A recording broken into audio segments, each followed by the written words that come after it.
இன்றைக்கி காலையில் பிரேக்ஃபாஸ்ட்டு உப்புமா, ரவா உப்புமா.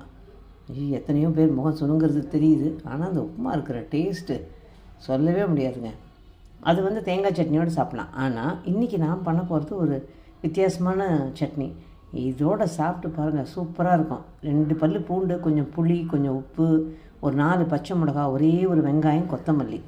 இந்த பச்சை மிளகாய் மட்டும் நான் காய வச்சுருக்கேன் எண்ணெயில் லேசாக ஒரு வதக்கிடுறேன். இந்த 2 பல்லு பூண்டையும் போட்டு ஒரு வதக்கிடுறேன். அவ்வளோதான். இதை வதக்கி எடுத்துகிட்டு ரொம்ப வதக்கக்கூடாது, லேசாக வதக்கணும். அவ்வளோதான். இது இந்த 2 பெரட்டுனா போதும். இந்த மிளகாய் இதையும் எடுத்துருவோம். இப்போ இது எல்லாத்தையும் ஒன்றா சேர்த்து நல்லா நைஸாக அரைச்சி எடுத்து வைக்க வேண்டியது தான். சட்னி அரைச்சிட்டேன் நைஸாக. இனி அடுத்தது உப்புமா தாளிக்கணும். உப்புமாவுக்கு எண்ணெயை காய வச்சுட்டேன். கடுகு, நல்லா கடுகு பொரிஞ்சதும் கடலைப்பருப்பு, அதோட உளுத்தம்பருப்பு. இது கொஞ்சம் செவக்கணும். இப்போ கடுகு, உளுந்து தாளித்து வெங்காயம், பச்சை மிளகா, இஞ்சி, கருவேப்பிலை எல்லாம் போட்டு ஒரு சிட்டிகை உப்பும் போட்டுட்டேன். ஆக்சுவலாக வீடியோ ஏதோ ஸ்டக் ஆனதுனால டக்குன்னு நடுவில் விட்டு போச்சு. இப்போ அவ்வளோதான். இப்போ இதில் கடுகும் உளுந்தும், கடுகு நல்லா பொரியணும். உளுந்தும் கடலைப்பருப்பும் லேசாக செவந்தா போதும். அந்த மாதிரி செவந்துருக்கு பாருங்கள். இப்போ இது நல்லா கொஞ்சம் வதங்கணும்.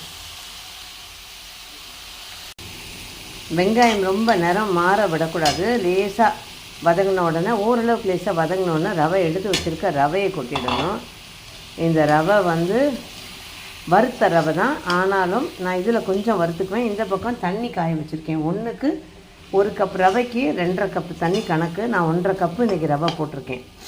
அதுக்கு ஏற்ற மாதிரி நம்ம பண்ணிடணும். இப்போ இதுக்கு தேவையான உப்பு இப்போ போட்டுடலாம். இந்த உப்புமாவுக்கு மொத்தமும் தேவையான உப்பு இதில் போட்டுடுறேன். ஸோ பரவாயில்ல, கரெக்டாக இருக்கும் நமக்கு. அவ்வளோதான். இப்போ பாருங்கள், இந்த ரவை நல்லா வதங்கிடுச்சு. இந்த பக்கம் தண்ணியும் கொதிச்சிருச்சு.